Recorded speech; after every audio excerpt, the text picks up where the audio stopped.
Hola a todos, les habla Ricardo Serrano en una nueva nota, una nueva transmisión para este canal, su canal de YouTube, Un Venezolano Informa. La crisis política en Venezuela ahora resuena con mucha más fuerza que el año pasado en el concierto internacional. Ahora, con el inicio de la Asamblea General de las Naciones Unidas, de la Organización de Naciones Unidas, de la ONU, previamente, un encuentro entre el presidente de Estados Unidos, Donald Trump, con mandatarios de países latinoamericanos que apoyan por una resolución pacífica a la crisis política y económica que vive Venezuela, junto con sus cancilleres, enfoca claramente la postura y la posición que ahora asumirá con mucha más contundencia Estados Unidos frente a lo que cataloga de dictadura, frente a una situación completamente anárquica que se vive en Venezuela y que se agrava día tras día en el ámbito político, económico y social. Por ello es que Donald Trump, presidente de Estados Unidos, urgió a restaurar la democracia y las libertades políticas en Venezuela. El presidente estadounidense, de hecho, dijo que la situación del país es insostenible. Sí, Donald Trump urgió la restauración plena de la democracia y las libertades políticas en Venezuela al inicio de una reunión con varios mandatarios latinoamericanos para tratar la crisis en ese país. Trump dijo que la situación actual de Venezuela es insostenible y recordó las sanciones que ha impuesto ese país bajo su mandato contra el gobierno del presidente Nicolás Maduro. En esa reunión, Trump se concentró y discutió el asunto, la crisis de Venezuela, en el Hotel Palace de Nueva York, junto con el presidente de Brasil, Michel Temer, el presidente de Colombia, Juan Manuel Santos, el presidente de Panamá, Juan Carlos Varela, y la vicepresidenta de Argentina, Gabriela Michetti. Más temprano, el presidente colombiano Juan Manuel Santos pidió a las naciones de la región trabajar en conjunto para devolver el orden constitucional en Venezuela, pero también dijo y enfatizó lo siguiente, y cito: la situación de Venezuela puede mejorarse fácilmente si tienen un buen gobierno, dijo Juan Manuel Santos. Las posiciones de la comunidad internacional,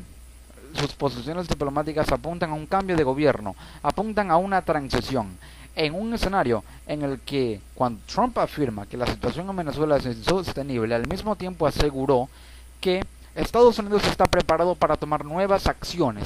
e implementar o imponer nuevas sanciones contra el gobierno de Venezuela. Pero también aseguró que el país está colapsando, la gente está muriendo de hambre.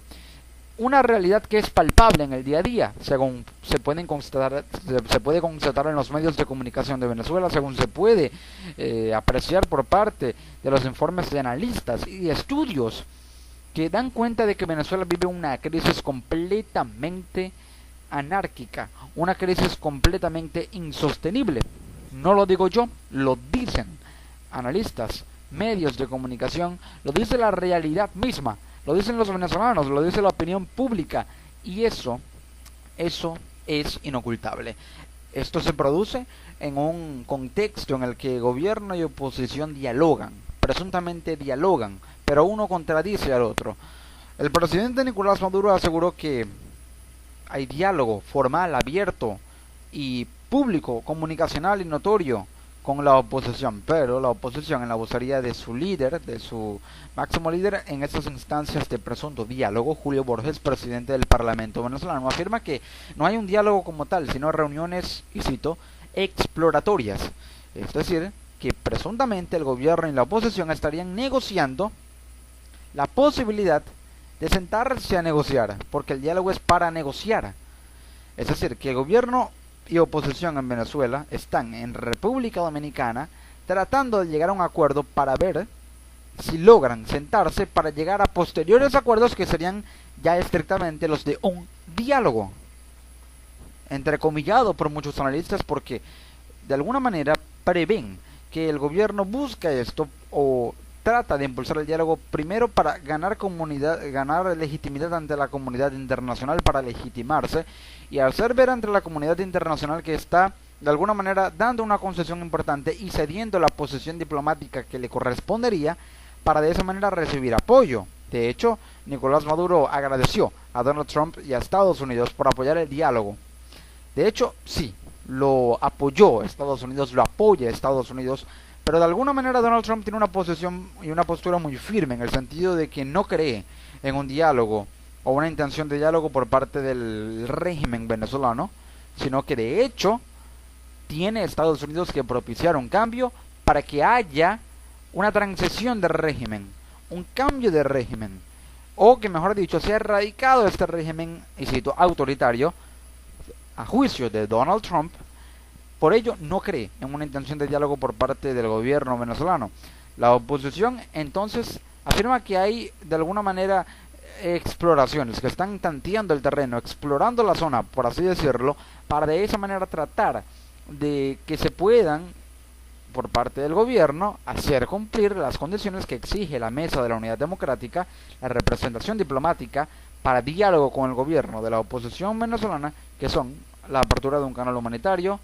también la liberación de los presos políticos, el reconocimiento a la Asamblea Nacional y la restitución de sus competencias,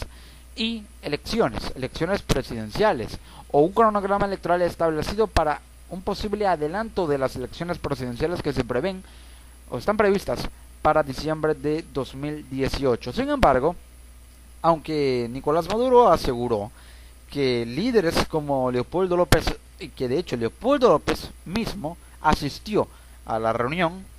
esto es desmentido por el propio preso político, porque asegura que no ha sido invitado, no asistió, a pesar de que Maduro afirmó que autorizó a que saliera de su arresto domiciliario para reunirse junto con la oposición para dialogar con el gobierno en República Dominicana, algo desmentido por líderes de la oposición y también por el mismo Leopoldo López. Ante esta situación de incertidumbre, donde el gobierno asegura que hay un diálogo y la oposición lo niega rotundamente, entonces no hay un establecimiento claro de condiciones. Y si no se establecen las condiciones, no podría haber concesiones. Y si no hay concesiones, no hay poder de negociación, porque las voluntades son diametralmente opuestas. Y al darse ese escenario, simplemente no hay diálogo. Lo que hay es una matriz de opinión que hace, de alguna manera, creer,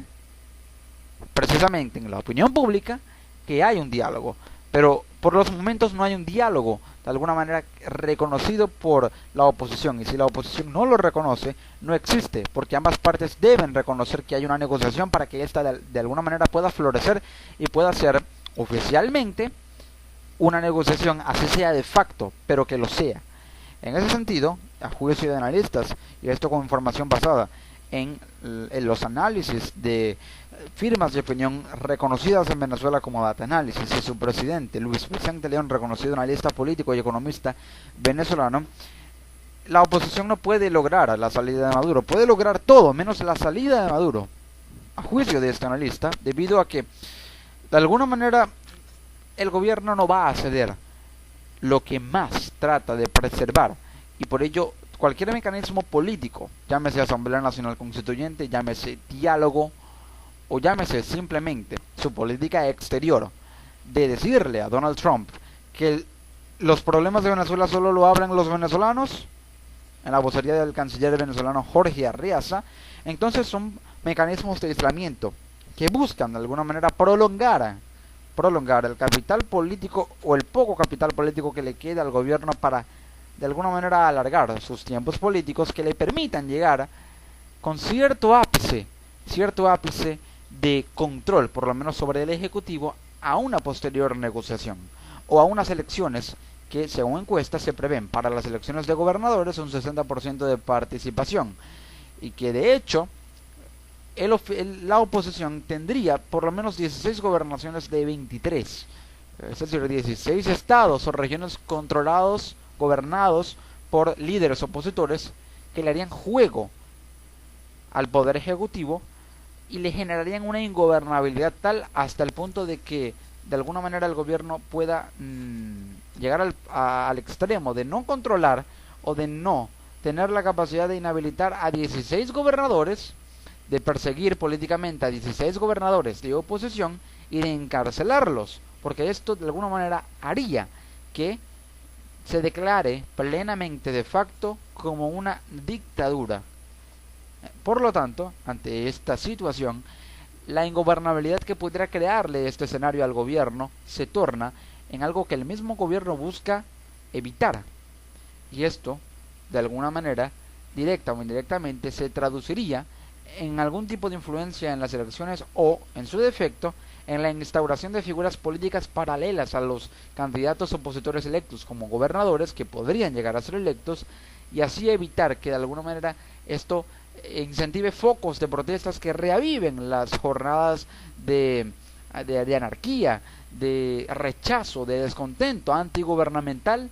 que se vivieron durante 4 meses y que dejaron 125 muertos y más de 3.000 heridos, con una cifra actual de entre 560 y 600 presos políticos, cuando apenas cuando iniciaron los diálogos en 2014 o presuntos diálogos había 30 presos políticos, y esas cifras ahora se multiplica 20 veces más, según lo afirma el exalcalde del municipio de Latillo de Caracas, perseguido políticamente actualmente en Nueva York, en el exilio, que recorrió el país para llegar a la frontera sur en el estado Bolívar y huir hacia Brasil, David Smolansky. Ante esta situación, donde hay persecución política y donde la oposición se encuentra de alguna manera con sus líderes más prominentes, inhabilitados para ejercer cargos políticos que pudieran darle un despegue electoral a la oposición, entonces no hay, por ahora, un más bajo la manga en la oposición que no sea el de tratar de negociar con el gobierno o tratar de persuadirlo de que de alguna manera se llegue a un acuerdo para evitar una confrontación que vaya más allá de lo político y que sea incluso peor y más ingobernable, o que genere más focos y escenarios de ingobernabilidad que las que generaron los 4 meses de protestas que arrancaron en abril y dejaron 125 muertos. Así se encuentra el panorama político en Venezuela en torno al diálogo, en torno a la posición de la comunidad internacional y con respecto a una situación de aislamiento en la que el gobierno gira sobre su propio eje sin capacidad de redireccionar o reorientar su postura, más que afirmar su discurso, reafirmarlo, reafirmar también el discurso de su política exterior, de rechazo, de intervencionismo, de no injerencismo,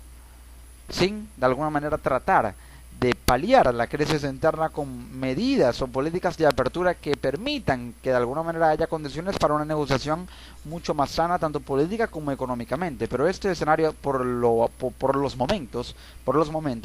es de alguna manera imprevisible en Venezuela.